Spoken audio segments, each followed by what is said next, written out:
Welcome to the session on excellence in communication.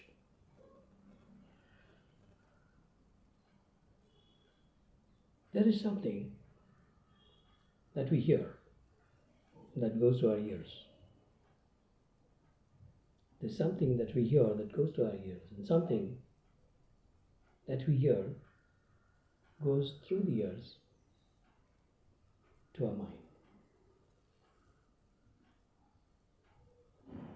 What goes to ears will probably excite a certain action. What goes to ears will probably, create an action. But what goes to mind?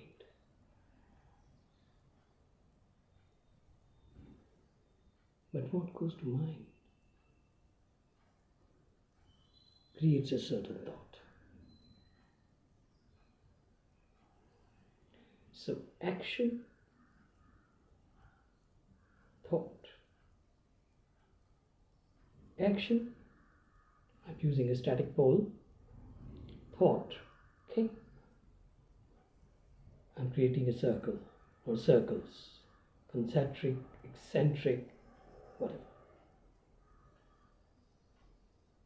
For the benefit of those who are not so familiar with mathematics, concentric circles are something where the thoughts are coming to the nucleus. Eccentric circles are something where the center is changing. Not only the center is changing, but the thoughts are going from inside to outside. So concentric would help you find a capital of a nectar, capital of a seed.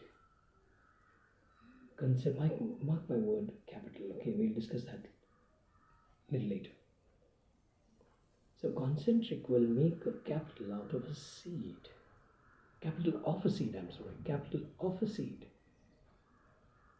In an advanced stage of communication, people will use as and for and from differently, very subtly, and see marvelous benefits could be derived out of that.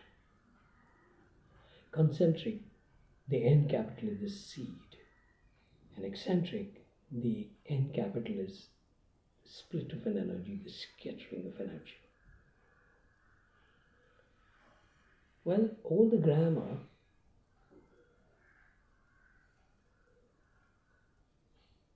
is trying to take care of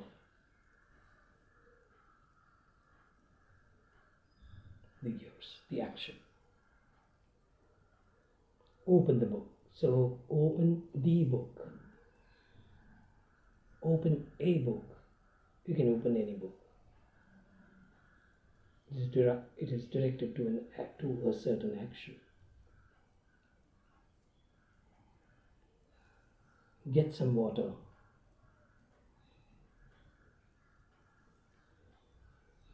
Could mean both bathing water, or washing water, or drinking water. Get a glass of water. Probably you drink from a glass. A glass of water implies you want drinking water. So these are all actions. We struggle there because we badly stuck with grammar. Well, grammar is not only a fashion, it also, to some extent, simplifies the action part. So the ball went into the well, would mean the ball is flying into the well, etc. But it's only for those who really care to translate grammar into an action. Otherwise, grammar is taken as a kind of a ritual. So ritually you are dressed well. So ritually you are spoken well. The action part, I as a teacher, I can see this now. It's not so obvious. The action part doesn't become so obvious from the grammar. Probably teachers would need to take care of this fact. So it's an opportunity for them to drill students further. So one part goes to ears and the other part goes to mind.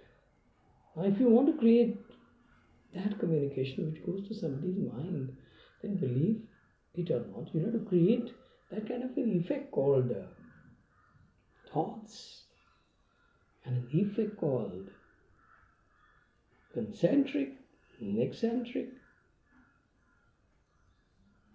Well, that will not happen so easily.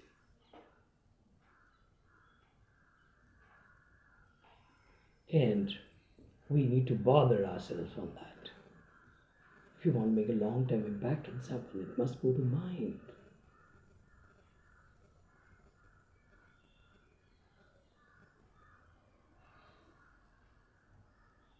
If you want to make that kind of only an effect so as to deliver an action,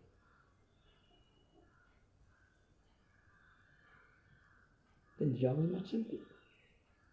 Get to a sort number of things that create an impact or that create a stimulus of an action, that could create a stimulus of an action, but where you have no property.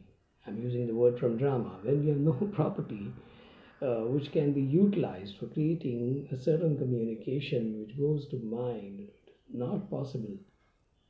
And sometimes you don't require property. A property. You don't require an item.